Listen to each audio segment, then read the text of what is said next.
Punjab general knowledge के under history and culture की series का ये साडे कोले 14वां लैक्चर है। इस लैक्चर दे विच असीं लड़ी जोड़न दे लई श्री गुरु तेग बहादुर जी की लास्ट टाइम असीं डिस्कशन करते सी उन्हां दे जीवन काल बारे। असीं ये कर लिया सी कि श्री गुरु तेग बहादुर जी ने एक बार लड़ी जोड़न लई मैं बिगनिंग तो ही स्टार्ट कर लेना कि श्री गुरु तेग बहादुर जी ने उन्हां दा जिहड़ा जन्म सी असीं इत्थों ही शुरू करते हैं। 1621 दे विच श्री गुरु तेग बहादुर जी का बर्थ होया गुरु हरगोबिंद जी के घरे। ते श्री गुरु तेग बहादुर जी उन्हां दी मदर नानकी सीगे। गुरु हरगोबिंद जी दी दो पत्नियां सी, एक माता मरवाही सी नाम उन्हां दा, मरवाही। इन्हां तो इन्हां दे भी बेटे सीगे ते नानकी तो गुरु तेग बहादुर जी सीगे। करतारपुर की बैटल दे विच श्री गुरु तेग बहादुर जी ने पार्टिसिपेट किया सी ते उस करके इन्हां दा नाम जिहड़ा सीगा ओह पहला तेगा कह दिंदे सी, फिर तेग बहादुर हो गया। श्री गुरु तेग जी नूं श्री गुरु तेग बहादुर इन्हां दा नाम उत्थों पै गया। श्री गुरु तेग बहादुर जी 1664 दे विच गुरु बने और इन्हां दे गुरु बनन दे पिछे मक्खण शाह लुबाणे दी एक सिख समाज दे विच प्रचलित कथा है। उस मक्खण शाह लुबाणे दे थ्रू इन्हां दी आइडेंटिफिकेशन हुई ते गुरु साहब गुरु तेग बहादुर जी जदों उत्थे गुरु आइडेंटिफाई हो गए, गुरु हरकिशन जी ने यह कह दिता सी कि बाबा बकाले कि जो नैक्सट गुरु ने वो बकाला साहब विखे ने। तो गुरु साहब की फॉलोइंग उस वेले बहुत ज्यादा सी। गुरु हरकिशन जी ते सारा सिख समाज जिहड़ा सी वो बाबा बकाले वाल मोह करन लग गया ते बाबा बकाले जिहड़ा सीगा कई गुरु अपनियां गद्दियां लगा के बैठ गए। मक्खण शाह लुबाणे ने गुरु साहब दे अगे दो मोहरां रखियां जदों कि जदों उहदा बेड़ा सीगा डुब रिहा उदों उहने इस तो ज्यादा मोहरां सुखियां सी। ये सिख समाज एक प्रचलित कहानी है ते इहदे तो जिहड़े सी फिर बेसिकली गुरु साहब की आइडेंटिफिकेशन हो गई ते सिख समाज ये समझन लग गया कि गुरु तेग बहादुर जी 9वें गुरु ने। तो ये नाल गुरगद्दी दे उस वेले काफ़ी कंपीटीटर सीगे। धीरमल करतारपुर विखे सीगे, होर मसंद सीगे। उन्होंने गुरु साहब नूं बड़ा अपोज किया क्योंकि सिख डेरे की डिवेलपमेंट काफ़ी हो चुकी सी ते इस करके इनकम भी बहुत सी ते डेरियां दे विच अपने कोले पैसा सखाले तरीके नाल आ जांदा है। ईजी मनी हुंदा है, संगत पैसा दे जांदी है ते ईजी मनी हुंदा है ते ईजी मनी दे सीकर भी गुरु बन के बह जाते हैं ऑथेंटिक गुरुआं दे नाल। तो धीरमल जी जिहड़े सीगे गुरु हर राय जी दे ब्रदर सीगे ते कुछ मसंदा ने गुरु साहब नूं अपोज कीता ते गुरु तेग बहादुर जी नूं गोली भी मारी।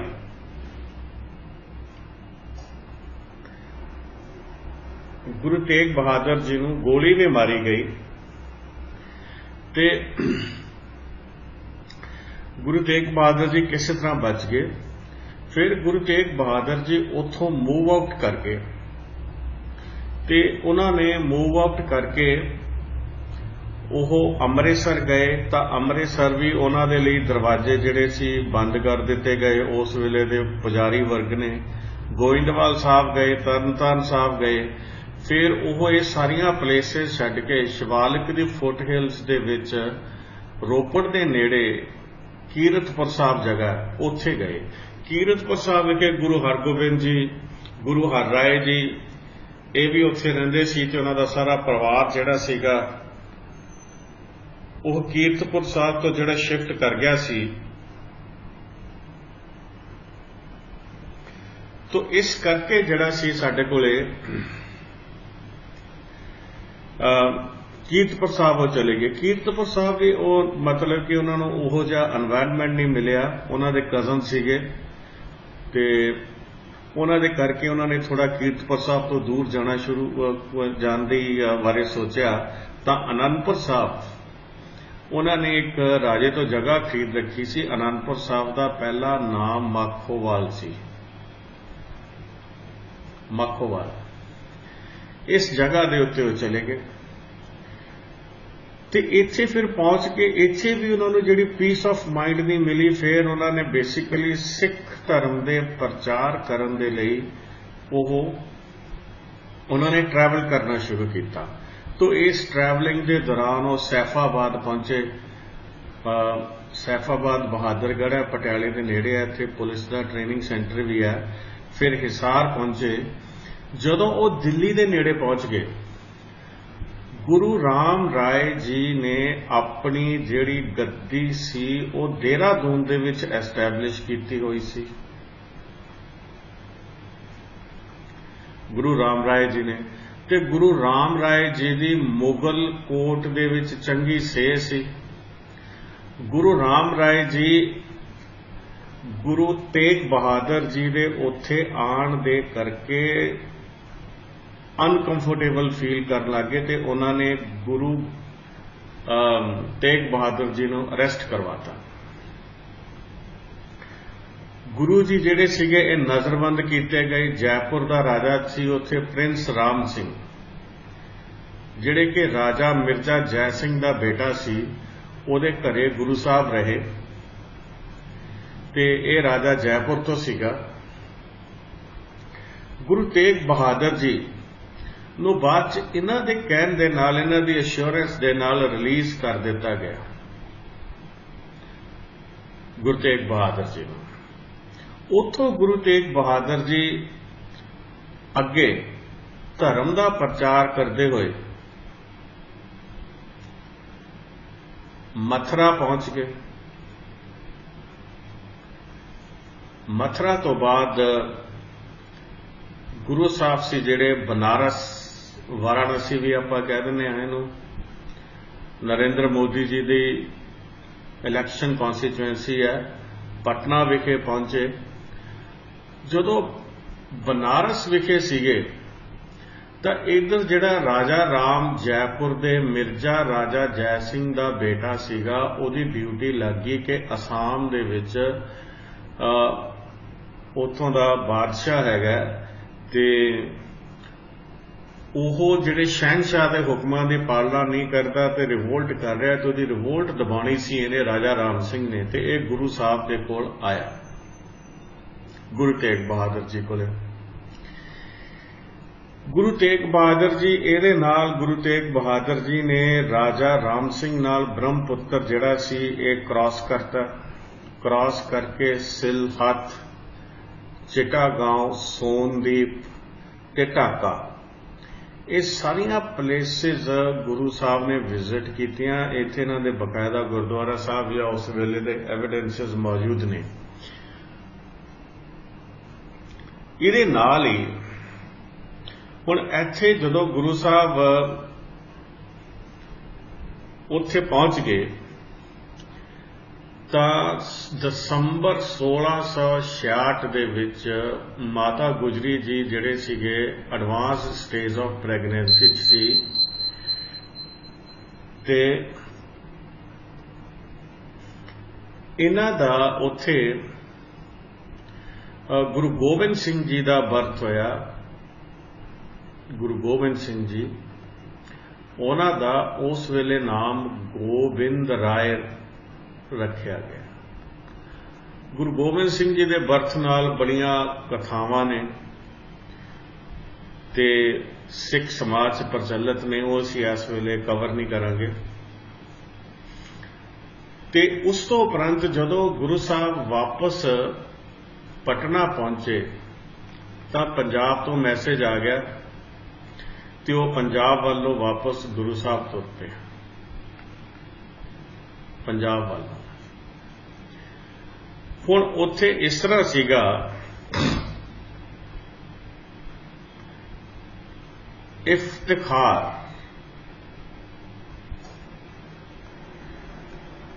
इफ्तिखार खान नाम ਦਾ कश्मीर ਦੇ ਵਿੱਚ ਇੱਕ ਗਵਰਨਰ ਸੀ। ਇਹ ਬੜੀ ਅਟਰੋਸਿਟੀਜ਼ ਕਮਿਟ ਕਰ ਰਿਹਾ ਸੀ ਪੰਡਤਾਂ ਦੇ ਉੱਤੇ। ਪੰਡਤਾਂ ਦੇ ਉੱਤੇ ਇਹ ਬੜੀ ਜ਼ੁਲਮ ਢਾ ਰਿਹਾ ਸੀ, ਅਟਰੋਸਿਟੀਜ਼ ਕਮਿਟ ਕਰ ਰਿਹਾ ਸੀ ਤੇ ਇਹਨਾਂ ਦੀ ਰਿਲੀਜੀਅਸ ਕਨਵਰਸ਼ਨ, ਮਤਲਬ ਕਿ ਇਹਨਾਂ ਨੂੰ ਧਮਕੀ ਦੇ ਰਿਹਾ ਸੀ, ਰਿਲੀਜੀਅਸ ਕਨਵਰਸ਼ਨ ਦੀ ਗੱਲ ਕਰ ਰਿਹਾ ਸੀ। ਤੋ ਇਹ ਜਿਹੜੇ ਪੀੜਤ ਪੰਡਤ ਸੀ ਇਹ ਆਨੰਦਪੁਰ ਸਾਹਿਬ ਵਿਖੇ ਸ੍ਰੀ ਗੁਰੂ ਤੇਗ ਬਹਾਦਰ ਜੀ ਕੋਲ ਆ ਗਏ। ਸਮੱਸਿਆ ਦਾ ਕਾਰਨ ਪੁੱਛਿਆ ਤਾਂ ਇਹਨਾਂ ਨੇ ਕਿਹਾ ਕਿ ਸਾਡਾ ਜਿਹੜਾ ਧਰਮ ਪਰਿਵਰਤਨ ਕੀਤਾ ਜਾ ਰਿਹਾ, ਕਿ ਗੁਰੂ ਸਾਹਿਬ ਨੇ ਉੱਥੇ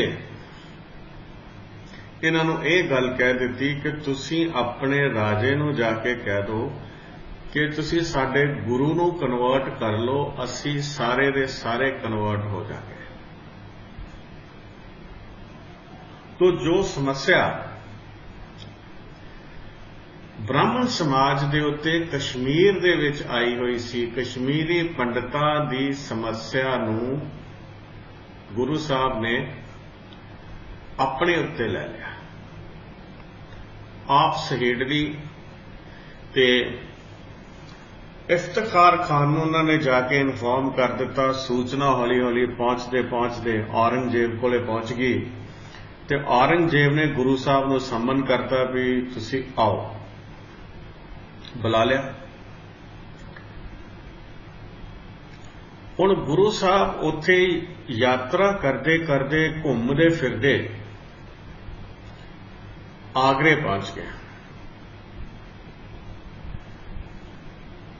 ਆਗਰੇ ਗੁਰੂ ਸਾਹਿਬ ਨੂੰ ਜਿਹੜੀਆਂ ਸ਼ਾਹੀ ਫੌਜਾਂ ਸੀ ਉਹਨਾਂ ਨੇ ਕੈਦ ਕਰ ਲਿਆ। ਕੈਦ ਕਰਕੇ ਦਿੱਲੀ ਵਿਖੇ ਗੁਰੂ ਸਾਹਿਬ ਨੂੰ ਲਿਆ ਕੇ ਸ਼ਹੀਦ ਕਰਤਾ।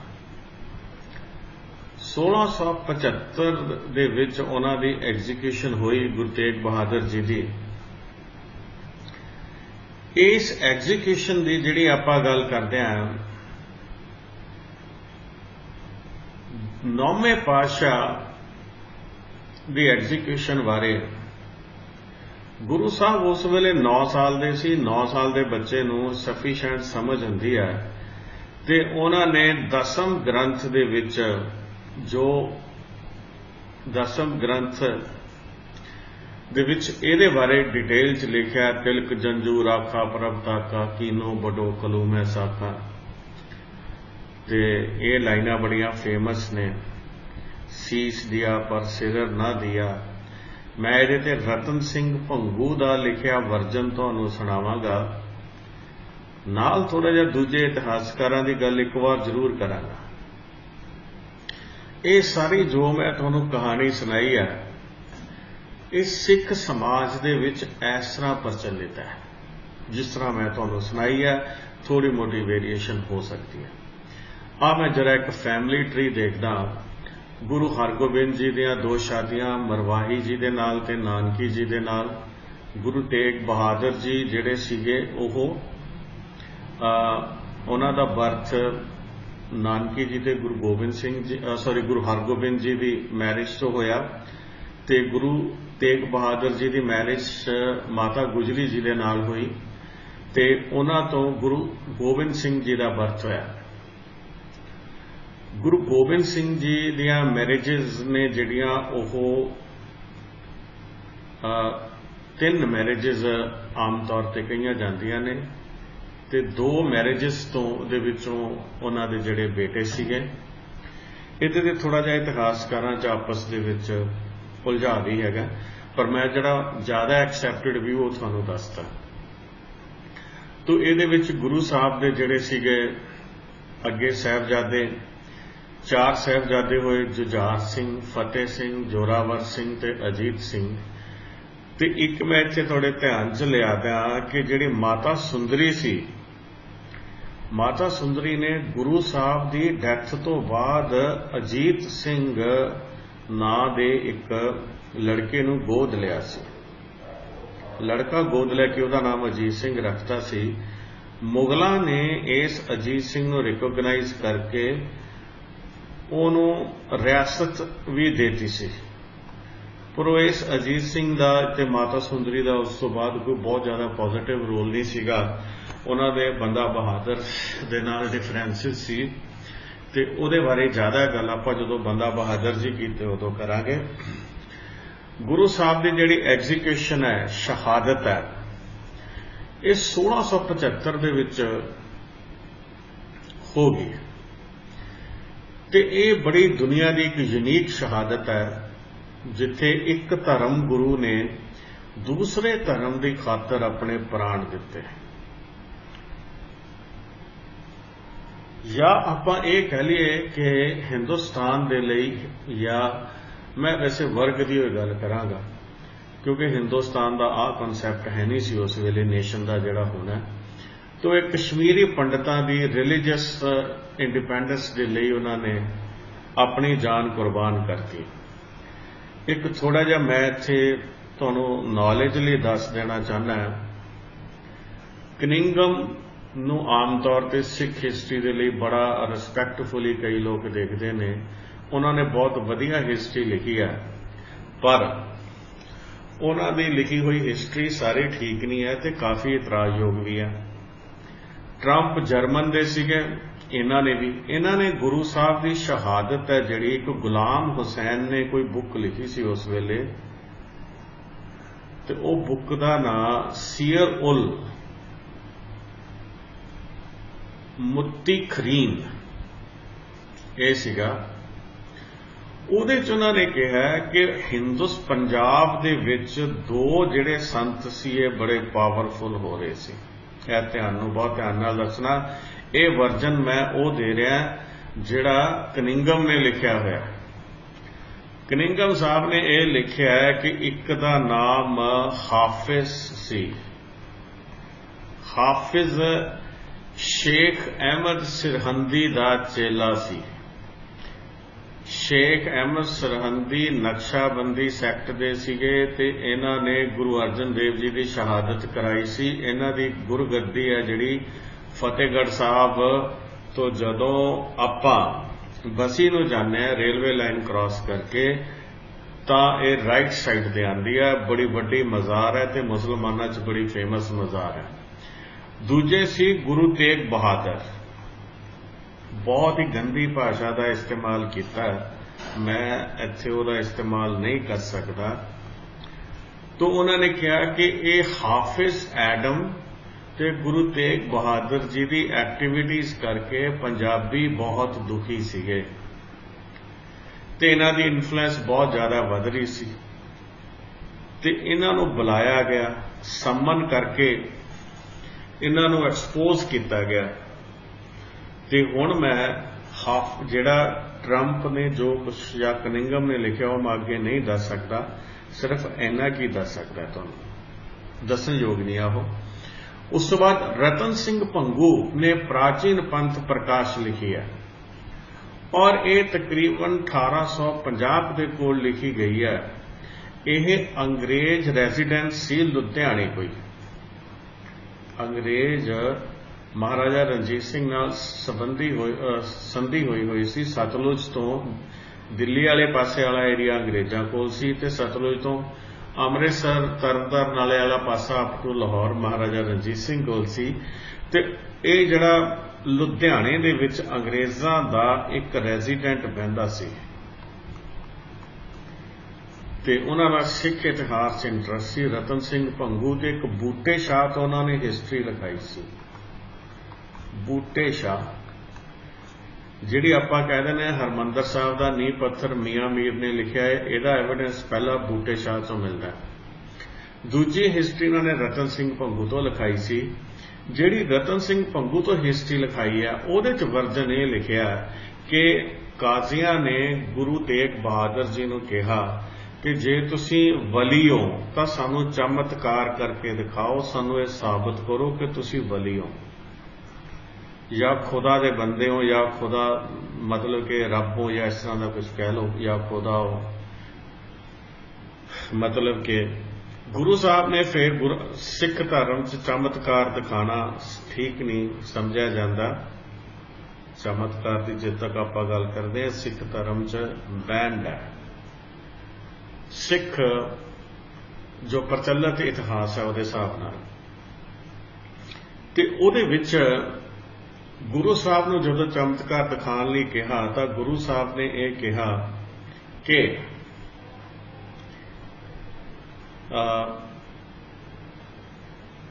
मेरे गल दे नाल तुसीं एक तबीत बन दो या धागा बन दो ते मैं उहनूं अपने गल च पा लांगा ते उहदे नाल फिर जिहड़ा हैगा तुसीं धागे नाल उन्हां ने पर्ची बनती कोई ते तुसीं मेरा गल कट्टण दी कोशिश करोगे, गल कट्टिया नहीं जाऊगा।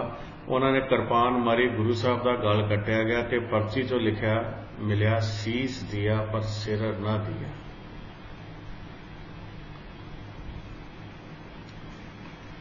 सिर ना दिया, ये बड़ी ये रतन सिंह भंगू का वर्जन है। हुण मैं सिखा च एक मकालफ का नाम बड़ा लोकी लैंदे आ। लो मकालफ नूं भी मैं तुहाडे लोकां तक पहुंचादा उन्हें की लिखिया। मकालफ ने आ लिखिया कि गुरु साहब नूं जदों अदालत च लैके जा रहे सी, बहुत हास्यजनक वाली गल है, सुनना ध्यान नाल। गुरु साहब नूं अदालत च जदों लैके जा रहे सी, मकालफ लिखदा है कि गुरु साहब ने हरमां वल देखिया। हरम वो एरिया हुंदा है जिथे मुसलमानां ने अपनियां बीवियां या औरतां रखदे ने। जदों काजियां ने पूछा कि तुसीं हरम वल नूं क्यों देखिया तो गुरु साहब ने कहा मैं हरम वल नूं इस करके देखिया कि मुगलों के जुल्मां दा अंत करन दे लई बंगाल तो लाल टोपियां वाले ते गोरे रंगां वाले बंदे आके मुगलों का खात्मा करनगे। ये लाल टोपियां वाले ते गोरे रंगां वालियां ने जिन्हां ने बंगाल चों आके मुगलों को खत्म करना सी, ये अंग्रेज सी सारे। हुण जिन्हें भी ये वर्जन लिखाया है बेसिकली वो ऑथेंटिसिटी तो बहुत दूर है, पर वो अंग्रेज़ां दी चापलूसी दे लई लिखिया गया है ते अंग्रेज़ां ने सैल्फ ग्लोरीफिकेशन दे लई ये सारा कुछ लिखिया। तो एक मैं थोड़ा जिहा इहदे च दसना भुल गया, गुरु साहब नूं डराउण दे लई पहला भाई मती दास नूं आरे नाल चीरिया गया। ये ब्राह्मण जाति दे सन। भाई सती दास नूं भी आरियां दे नाल चीरिया गया ना, सॉरी इन्हां नूं रूम दे नाल लपेट के इन्हां नूं अग लगाती। तो भाई मती दास जी नूं आरे दे नाल चीरिया गया और इन्हां दी डेडिकेशन इन्नी सी कि इन्हां ने सज़ा एक्सैप्ट कर ली, पर रिलीजियस कन्वर्शन सी जिहड़ी वो एक्सैप्ट नहीं की। ते इस तो उपरंत एक मैं होर तुहानूं दसदा, जिथे गुरु साहब की एग्जीक्यूशन हुई चांदनी चौक दे विच, वो प्लेस नूं बाद दे विच गुरु गोबिंद सिंह जी ने बहादुर शाह दे नाल आइडेंटिफाई किया। बहादुर शाह ते गुरु गोबिंद सिंह जी का समझौता होया सी। सिख प्रचलित इतिहास ये कहता कि यह मुरीद बन गए सी बहादुर शाह गुरु गोबिंद सिंह जी दे। पर्शियन इतिहास ये कहता है कि यह मनसबदार बन गए सी। जो मुगलों का कोट का इतिहास है वो इन्हां नूं मनसबदार दसदा है। गुरु गोबिंद सिंह जी नूं बहादुर शाह दे, मैं तो बहादुर सिंह लिखा गया, तो जो सिख इतिहास है वो ये दसदा है कि बहादुर शाह गुरु गोबिंद सिंह जी दे मुरीद बन गए सी। तो मैं दोवें पक्ष तुहानूं दसदे। तो गुरु गोबिंद सिंह जी का जिहड़ा चांदनी चौक वाली जिथे गुरु गोबिंद सिंह जी ने अपने पिता गुरु तेग बहादुर जी की शहादत वाली जगह ट्रेस की,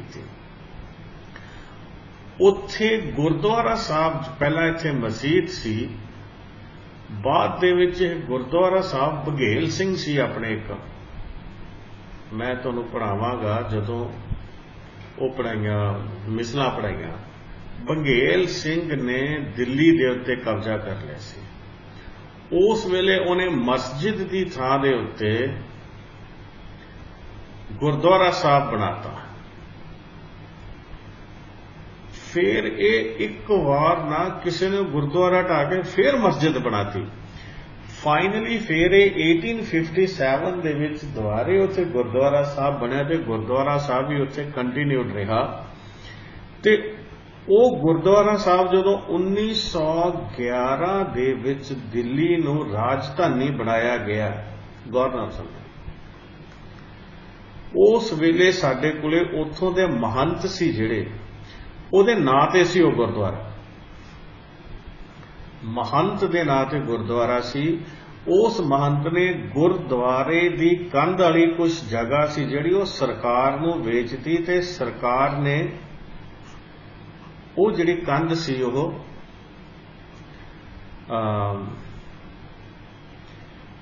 ਬਾਅਦ ਦੇ ਵਿੱਚ ਨਹੀਂ, ਕੰਧ ਦਾ ਇਸ਼ੂ ਨਹੀਂ ਸੀ ਉੱਥੇ, ਉਹਨੇ ਜਿਹੜਾ ਏਰੀਆ ਸੀਗਾ ਸਰਕਾਰ ਨੂੰ ਦਿੱਤਾ ਸੀ। ਫਿਰ ਸਿੱਖ ਸੰਗਤ ਨੇ ਉਹ ਜਿਹੜਾ ਏਰੀਆ ਵਾਪਸ ਲਿਆ ਸੀ। ਕੰਧ ਵਾਲਾ ਇਸ਼ੂ ਗੁਰਦੁਆਰਾ ਰਕਾਬਗੰਜ ਦੇ ਵਿੱਚ ਹੋਇਆ ਸੀ। ਗੁਰਦੁਆਰਾ ਰਕਾਬਗੰਜ ਦਾ ਮੋਰਚਾ ਵੀ 1914 ਦੇ ਕੋਲ ਲੱਗਿਆ ਸੀ। ਇਹਦੇ 'ਚ ਜਿਹੜਾ ਕੰਧ ਵਾਲਾ ਇਸ਼ੂ ਸੀਗਾ ਜਿਹੜਾ ਉਹ ਸਾਰਾ ਇਸ ਮੇਲੇ ਦੇ ਵਿੱਚ ਇਹਦੇ 'ਚ ਹੋਇਆ ਸੀਗਾ। ਹੁਣ ਮੈਂ ਗੁਰੂ ਸਾਹਿਬ ਦੇ ਥੋੜਾ ਜਿਹਾ ਦਾਹ ਸੰਸਕਾਰ ਬਾਰੇ ਗੱਲ ਕਰਦਾ। ਗੁਰੂ ਸਾਹਿਬ ਦੀ ਬਾਡੀ ਉਹਨਾਂ ਨੇ ਟੋਟੇ ਟੋਟੇ ਕਰਕੇ ਇੱਕ ਹਿੱਸਾ ਜਿਹੜਾ ਦੋ ਹਿੱਸਿਆਂ 'ਚ ਕਰਤੀ ਤੇ ਜਿਹੜਾ ਸੀਗਾ ਇੱਕ ਹਿੱਸਾ ਧੜ ਜਿਹੜਾ ਸੀ ਉਹ ਉਹਨਾਂ ਨੇ ਲਮਕਾਤਾ। ਸਿਰ ਉਹਨਾਂ ਦਾ ਭਾਈ ਜੈਤਾ ਜੀ ਜਿਹੜੇ ਸੀਗੇ ਉਹ ਚੁੱਕ ਕੇ ਅਨੰਦਪੁਰ ਸਾਹਿਬ ਲੈ ਆਏ। ਉਹਨਾਂ ਦੇ ਸਿਰ ਦਾ ਦਾਹ ਸੰਸਕਾਰ ਅਨੰਦਪੁਰ ਸਾਹਿਬ ਗੁਰੂ ਗੋਬਿੰਦ ਸਿੰਘ ਜੀ ਨੇ ਕੀਤਾ ਤੇ ਉਸ ਤੋਂ ਬਾਅਦ ਜਿਹੜੀ ਉਹਨਾਂ ਦੀ ਧੜ ਸੀ ਇਹਦਾ ਦਾਹ ਸੰਸਕਾਰ ਲੱਖੀ ਵਣਜਾਰਾ ਸੀਗਾ, ਉਹ ਗੁਰੂ ਸਾਹਿਬ ਦੀ ਜਿਹੜੀ ਧੜ ਨੂੰ ਲੈ ਕੇ ਆ ਕੇ ਉਹਨੇ ਆਪਣੇ ਘਰ ਰੱਖ ਲਿਆ ਤੇ ਆਪਣੇ ਘਰ ਨੂੰ ਅੱਗ ਲਾ ਕੇ ਗੁਰੂ ਸਾਹਿਬ ਦਾ ਘਰ ਦੇ ਵਿੱਚ ਹੀ ਦਾਹ ਸੰਸਕਾਰ ਕਰਤਾ। ਤੋ ਇਹ ਨੌਵੇਂ ਪਾਤਸ਼ਾਹ ਜੀ ਬਾਰੇ ਮੈਂ ਕੰਪਲੀਟ ਕਰਤਾ। ਇੱਕ ਮੈਂ ਦੱਸਦਾ, ਨੌਵੇਂ ਪਾਤਸ਼ਾਹ ਜੀ ਦੀ ਜਿਹੜੀ ਬਾਣੀ ਹੈ ਸਾਰੀ ਵੈਰਾਗਮਈ ਹੈ। ਵੈਰਾਗਮਈ ਬਾਣੀ ਗੁਰੂ ਤੇਗ ਬਹਾਦਰ ਜੀ ਦੀ ਹੈ। ਇਹਨਾਂ ਦੇ ਸ਼ਲੋਕ ਨੇ, ਇੱਕ ਉਹਨੂੰ ਸ਼ਲੋਕ ਮਹੱਲਾ 9ਵਾਂ ਕਹਿ ਦਿੰਦੇ ਆ। ਸ਼ਲੋਕ ਮਹੱਲਾ, ਮਹੱਲਾ ਦਾ ਮਤਲਬ ਘਰ ਹੁੰਦਾ। ਸ਼ਲੋਕ ਮਹੱਲਾ 9ਵਾਂ, ਇਹ ਜਦੋਂ ਗੁਰੂ ਗ੍ਰੰਥ ਸਾਹਿਬ ਦਾ ਪਾਠ ਚੱਲਦਾ ਅਖੀਰ ਦੇ ਵਿੱਚ ਗੁਰੂ ਗ੍ਰੰਥ ਸਾਹਿਬ ਦੇ ਪਾਠ ਦੇ ਵਿੱਚ ਇਹ ਸ਼ਲੋਕ ਆਉਂਦੇ ਨੇ ਤੇ ਗ੍ਰੰਥੀ ਇਹਨਾਂ ਦਾ ਬੜੀ ਸ਼ਿੱਦਤ ਦੇ ਨਾਲ ਪਾਠ ਕਰਦੇ ਨੇ। ਤੋ ਗੁਰੂ ਤੇਗ ਬਹਾਦਰ ਜੀ ਹਿੰਦੁਸਤਾਨ ਦੀ ਜਿਹੜੀ ਨੈਸ਼ਨਲ ਇੰਟੈਗ੍ਰਿਟੀ ਹੈ, ਜਿਹੜੀ ਹਿੰਦੁਸਤਾਨ ਦਾ ਜਿਹੜਾ ਸਮਾਜ ਸੀ ਉਹਦੀ ਫਰੀडम ਆਫ ਰਿਲੀਜਨ ਦੇ ਲਈ ਉਹਨਾਂ ਨੇ ਕੁਰਬਾਨੀ ਦਿੱਤੀ। ਤੇ ਇੱਕ ਇਹੋ ਜਿਹੀ ਕੁਰਬਾਨੀ ਜਿੱਥੇ ਮਾਡਰਨ ਐਂਗਲ ਤੋਂ ਦੇਖੀਏ ਤਾਂ ਸਿੱਖ ਕਮਿਊਨਿਟੀ ਦੇ ਗੁਰੂ ਨੇ ਸਾਰਾ ਹਿੰਦੁਸਤਾਨੀ ਸਮਾਜ ਦੇ ਧਾਰਮਿਕ ਆਜ਼ਾਦੀ ਦੇ ਲਈ ਆਪਣੀ ਕੁਰਬਾਨੀ ਦਿੱਤੀ। ਅੱਜ ਦਾ ਲੈਕਚਰ ਮੈਂ ਇੱਥੇ ਹੀ ਖਤਮ ਕਰੂੰਗਾ।